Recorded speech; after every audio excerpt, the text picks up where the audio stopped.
Hi, this is Mark News from Plant Talk Radio. Thanks for subscribing and listening to our podcast, Your Gardening Questions from Plant Talk Radio. If you have a gardening question you'd like our host Fred Howard to answer, send him an email. The email address is fred@planttalkradio.com. Now for today's question. Fred, it is getting that time of year when the leaves just going to be dropping off. That's right. But we're also seeing some ugliness. Yes, and I think the dryness is allowing the ugliness to show through more than it usually would. I walked by my Japanese tree lilac last night, and where I'm not particularly concerned, it did take me a minute or two to take a good look. The leaf was rolling up at the edges from being dry.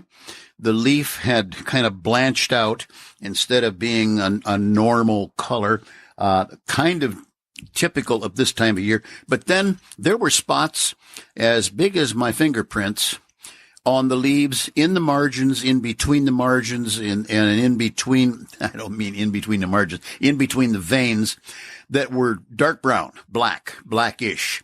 I think what I was seeing, and I didn't have a hand lens with me, but I think I was seeing the results of some downy mildew. Now, there are a couple of kinds of mildew, much like if you were, well, let's just say back in the earlier spring and then summer, it was so moist and nice that a lot of, less than lethal diseases got onto plants. Right now, I'm seeing a good bit of that. On the lilac on one side of the yard, the Hamamelis, yeah, right. My favorite fall bloomer, and I can't pull it out right now. Aster? No? It's a tree. Oh, witch hazel, for heaven's sake. Witch hazel. It'll bloom in about another 10 days now. But the leaves are losing color, which is typical for this time of year. But the dark spots, the brownish, the inner veinal areas, these leaves will not be something a grade school child will want to be collecting and pressing to save. They're pretty badly blemished. And I think a lot of it has been there without you noticing it, without me noticing it, at least.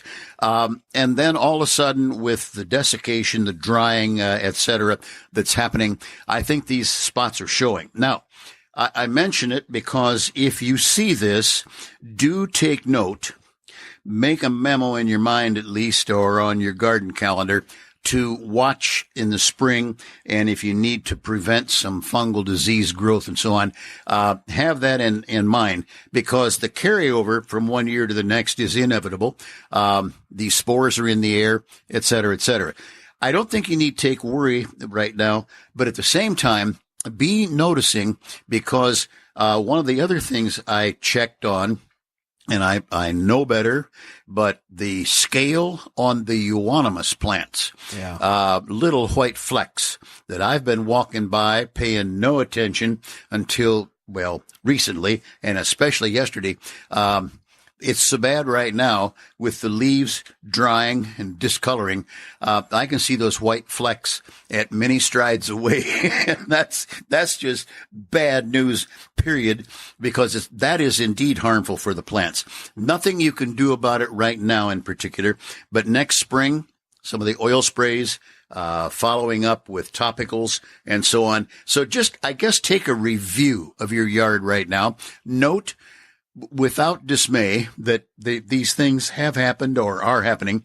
They probably are not going to cause much trouble at this point in the year, but know to be looking for the beginnings of this next year. Like I say, the spores carry over, rose leaves drop, other leaves drop that carry diseases. If you don't get them cleaned up and out of the rose bed and so on, the black spot pops right up with the next raindrop right onto the new growth, and away it goes again. So just, I guess, pay attention and kind of plan next year's functions according to how bad things look right now. Now, I haven't really had much of that, but I'll tell you what I did notice a lot this year.